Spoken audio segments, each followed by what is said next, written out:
ഈ അഫാൻ തന്നെ കൊലപ്പെടുത്താൻ ശ്രമിച്ചിട്ടില്ല എന്ന മൊഴിയാണ് നൽകിയത് ഈ ഉമ്മ.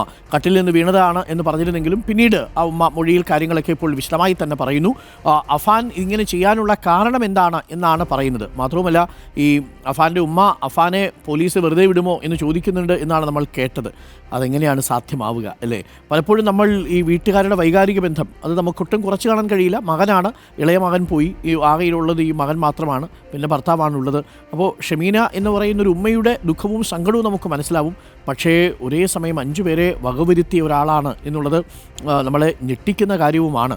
അപ്പോൾ അതുകൊണ്ട് അത്ര പെട്ടെന്ന് പുറത്തു വരാനുള്ള സാധ്യതയില്ല. മാത്രമല്ല, അപൂർവങ്ങളിൽ അപൂർവമായ കൊലപാതകം എന്ന മട്ടിലേക്ക് അത് മാറുന്നുണ്ട്. ചുറ്റിക കൊണ്ട് തലക്കടിച്ചു കൊന്നത് സ്വന്തം വാപ്പയുടെ ഉമ്മയാണ്, സ്വന്തം അനുജനെയാണ്, സ്വന്തം പ്രണയിനിയാണ്, വാപ്പയുടെ ജ്യേഷ്ഠനെയും അയാളുടെ ഭാര്യയുമാണ് എന്നുള്ളതാണ് ഇതിൽ പ്രധാനപ്പെട്ട കാര്യം. അത്ര പെട്ടെന്ന് അഫാൻ പുറത്തിറങ്ങാൻ സാധ്യതയില്ല.